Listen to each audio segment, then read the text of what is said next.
Bien, amigos de BPI, hasta ahora establecemos el presente contacto en donde dirigentes comunales del municipio de Sucre se pronuncian en torno al impacto de las nuevas medidas económicas dictadas desde el Ejecutivo Nacional. A esta hora toma la palabra Carlos Cedeño, miembro de la red de madres y padres representantes de micondominio.com. Para Escuchamos. que todo el mundo pueda hacerse de esta situación que, insisto, no es de fácil digestión.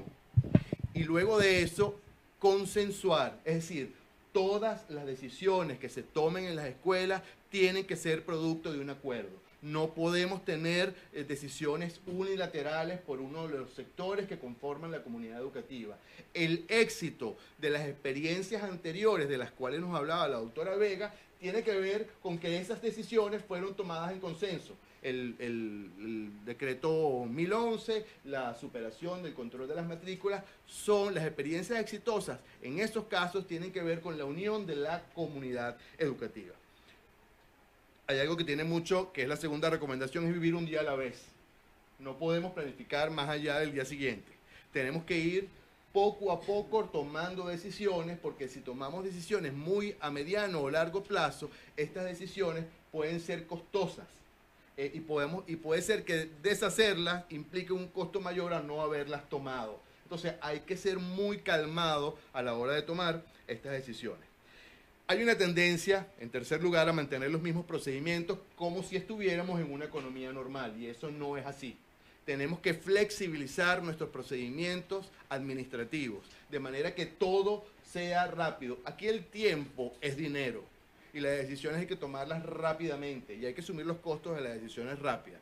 Las decisiones rápidas no implica que sean autoritarias, no implica que sean tomadas unilateralmente. Tienen que ser decisiones consensuadas, pero tomadas en el tiempo que corresponda para que sean lo más eficiente posible.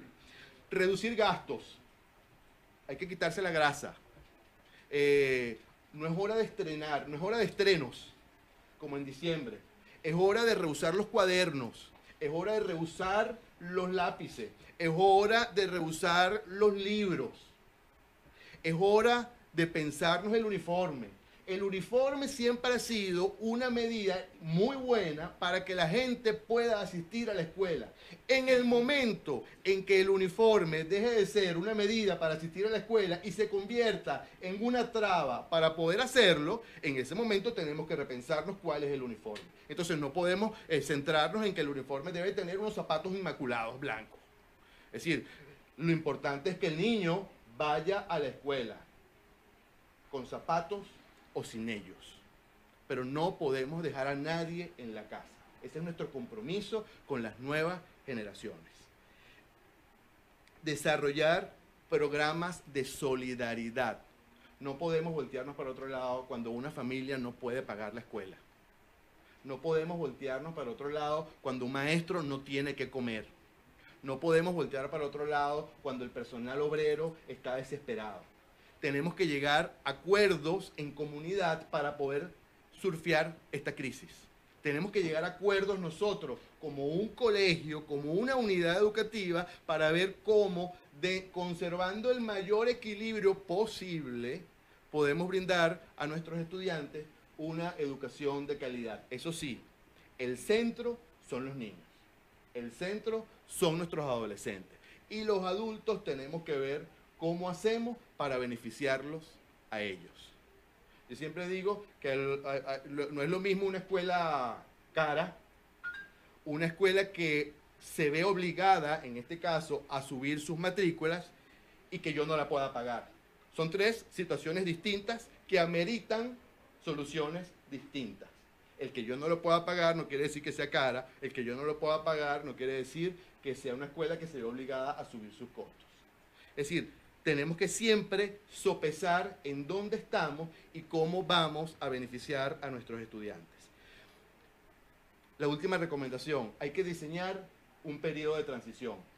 No podemos pensar que las escuelas van a tomar una medida en el mes de agosto para afrontar el mes de septiembre y ahí se va a solucionar todo. No se puede. Tenemos que ir acoplándonos a estas nuevas exigencias que se nos están presentando en este momento para poder ir juntos en comunidad educativa, generando mecanismos de adaptación. Quizá a lo mejor en primera instancia todo el mundo tendrá que percibir un salario mínimo y durante algún tiempo, que sea un mes o sea un año, no haya distinción en la meritocracia. Eso tiene un costo, eso no es que no vamos a tener costo, pero quizás se me ocurre que eso puede ser una de las medidas. Lo que nosotros sí tenemos que pensar es que no podemos solucionar esta situación de una sola manera.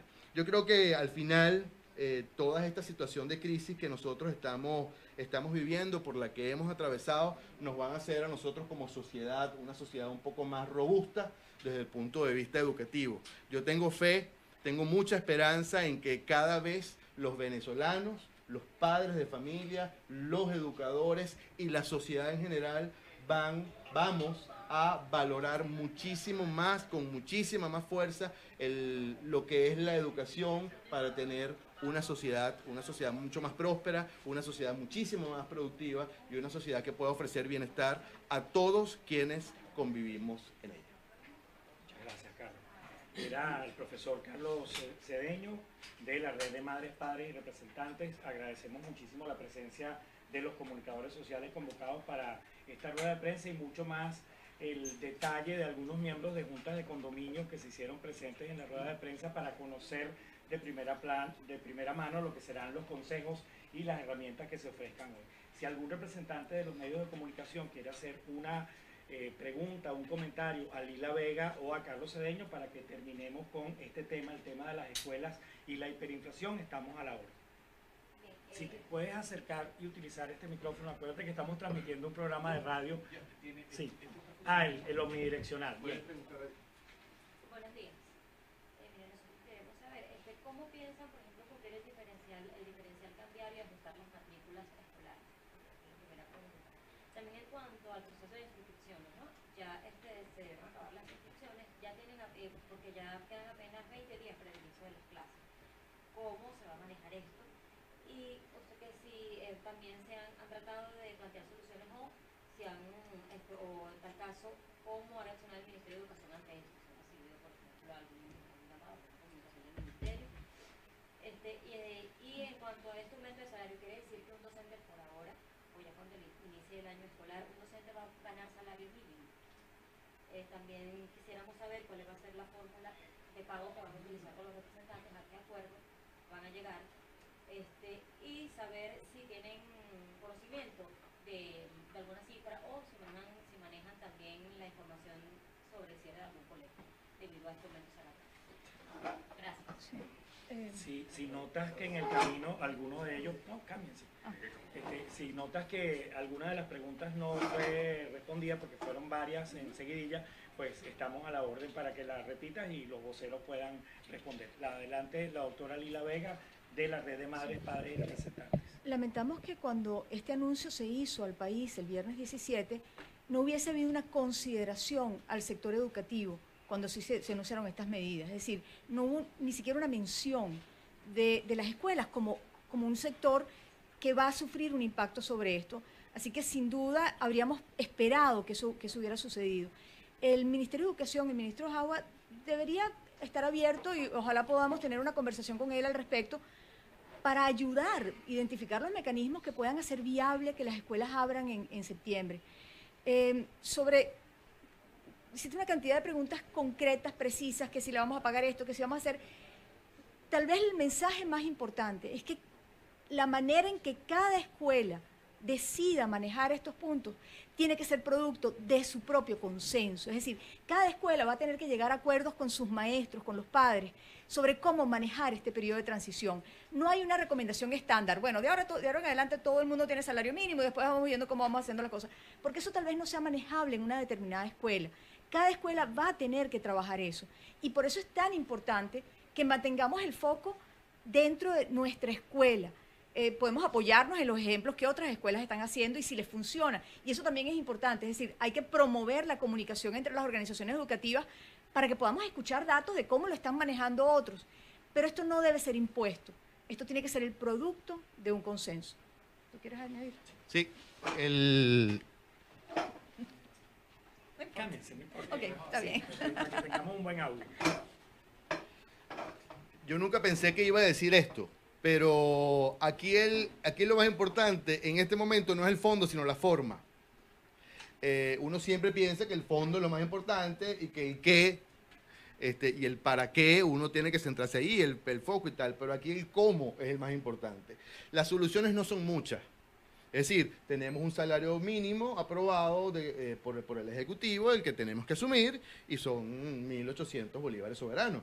De ahí no hay mucho margen de acción. El problema es cómo llegamos nosotros como comunidad para asumir ese reto.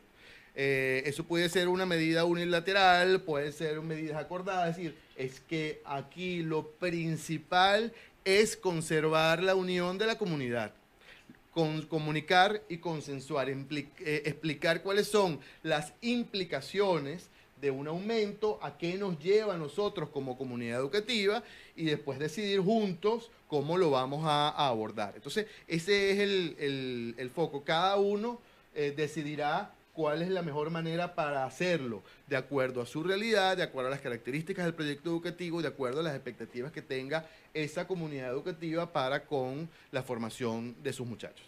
Sobre los colegios manejan información del cierre de algunos de ellos, si tienen contemplado, por ejemplo, el cierre de algunos de ellos debido a este aumento salarial. Nosotros no tenemos información sobre el cierre de algunas escuelas, algunos colegios privados, pero intuitivamente uno puede entender que hay familias que tienen mayores complicaciones para cubrir unos costos asociados a este nuevo salario mínimo y que va a ser muy complejo para hacerlo. Por eso nuestro llamado es a que no se cierre ninguna escuela y que busquemos maneras para afrontar esto dentro de un marco de solidaridad.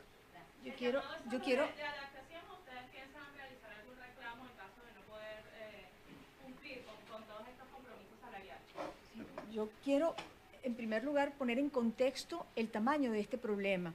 Para el sector de la educación privada, 1 de cada 4 niños acude a una escuela en el sector privado. 1 de 4 niños que está escolarizado va a una escuela privada. Ese es el 25% de nuestros niños.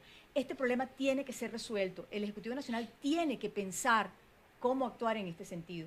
Y sí, vamos a buscar una conversación con el Ejecutivo Nacional, con el Ministro de Educación, Elías Agua, para buscar apoyo en cómo lograr resolver esta situación. Se trata de 1 de cada 4 niños escolarizados en Venezuela en el sector privado. Pero eso no quiere decir que los otros 3 estén yendo felices a la escuela, porque también tienen dificultades, porque muchos de los padres de esos niños potencialmente se van a quedar sin trabajo y va a ser mucho más complicado. Entonces, estas medidas tienen un impacto sobre el sector económico, sobre el sector educativo, tremendo, que no puede ser ignorado. Entonces sí, vamos a tener que hablar con las autoridades, vamos a plantearle el impacto que tiene sobre las comunidades educativas y sobre nuestros niños, que no pueden esperar para mañana, para crecer. Les toca crecer hoy, les toca aprender hoy. Así que este problema no podemos dejarlo para cuando las cosas mejoren. Tenemos que abordarlo hoy. Lila, por favor, la red de madres, padres y representantes le va a hacer un planteamiento al ministro Jagua sobre las escuelas oficiales también. Sí, sí. Desde hace muchos años, desafortunadamente, si no recuerdo mal, el 2001, el 2002, el difunto presidente Chávez anunció que estaban prohibidas las colaboraciones económicas en las escuelas del sector oficial. Entonces, si no había papel para el baño, pues un docente no podía, un padre no podía donar un dinero o este insumo para la escuela. Estaban prohibidas las donaciones. Y en este momento esas donaciones son un reflejo de solidaridad, porque donaciones como esa permitirían que el maestro llegue a la escuela, que se le pague el monto del carrito para llegar a la escuela, o que se le pueda dar algo de comida para garantizar que el maestro esté aquí. Entonces, una de las cosas que va a incluir esta solicitud al ministro Jagua es que anule, revoque esta decisión tan insolidaria con nuestras escuelas del sector oficial. ¿Alguna pregunta más sobre el tema educativo de las escuelas, las comunidades educativas frente a la hiperinflación? Yo Sí. lo que quería era entender si ustedes hasta este punto tienen claro si las escuelas de gestión privada van a calificar dentro de las empresas que el gobierno ha dicho que o que puede asumir estos ajustes y saber si hasta este momento, bueno, ya ha habido alguna que se haya acercado a hacer este proceso, ¿no? Es difícil hacerlo porque el presidente no mencionó a las escuelas, mencionó a las empresas y nuestras escuelas, por definición, son organizaciones sin fines de lucro. Por lo cual hay un vacío en su expresión. Cubren además en números de empleados que, si nos vamos al estándar de las pequeñas y medianas empresas, lo sobrepasan con muchísimo. Pero sin duda, algunas escuelas considerarán que merecen o necesitan ese apoyo para la transición. Nosotros no tenemos ninguna objeción en que una escuela lo haga. Pero nuevamente, esa decisión tiene que ser de cada escuela, porque eso va a tener implicaciones para cada maestro. Y si el maestro quiere recibir su salario del gobierno nacional o no, y esto va a tener una duración de 3 meses, ¿vale la pena la disrupción y el costo en la comunidad educativa? Cada escuela va a tener que decidir eso. Pero sin duda que el Ejecutivo Nacional va a tener que considerar alguna acción para proteger al sector educativo. Sí. Bueno, vamos a darle la bienvenida a la doctora Tibaire Altuve. Tibaire es abogada, es experta laboral y es especialista en la relación de los condominios con sus trabajadores residenciales. Ella va a tomar la palabra a nombre de micondominio.com desde la capital del estado Carabobo. Adelante, Tibaire, buenos días. Buenos días, gracias y bienvenidos a todas las personas que están en la mañana de hoy esperando este anuncio de micondominio.com. Vamos a tratar de enviar el mensaje en la medida que la conectividad nos permita estar conectados, ¿verdad? Lo primero que queremos decir de micondominio.com y de algunos temas que tienen que ver con nuestros trabajadores residenciales es que el primer anuncio que hicimos, aun y cuando no conocíamos o no conocemos la Gaceta Oficial y que solicitábamos la inclusión de nuestros trabajadores, no solamente los trabajadores residenciales, sino todos aquellos trabajadores relacionados con el mantenimiento de nuestros edificios, de nuestras casas, de nuestros hogares, era solicitar el Estado esa garantía que nos da desde la Constitución Nacional y la Ley Orgánica del Trabajo, de la igualdad y la equidad de todas las personas en el derecho del trabajo. Bien, eran palabras entonces de Lilia Vega también. Ella es miembro del Red de Madres, Padres y Representantes, quien hablaba entonces sobre el impacto de las medidas económicas que tendrá en el sector privado educativo en el país. Ella ofrece una cifra importante sobre que 1 de cada 4 niños en la escuela privada está escolarizado en el país. Esto representa el 25% de los niños en el país. Esto en cuanto al sector privado. También indica entonces que desconoce si el sector educativo privado entrará en el censo que organiza el gobierno nacional para el subsidio del diferencial salarial de los trabajadores por 90 días, lo cual indica entonces que el gobierno nacional debe ofrecer información sobre si abarcará también a las escuelas privadas y también las escuelas públicas para este subsidio. Nosotros estaremos muy atentos a lo que sigue ocurriendo con estos análisis del impacto de las medidas económicas. Se reportó para BPI TV desde Caracas, Venezuela, Joana Álvarez. Esto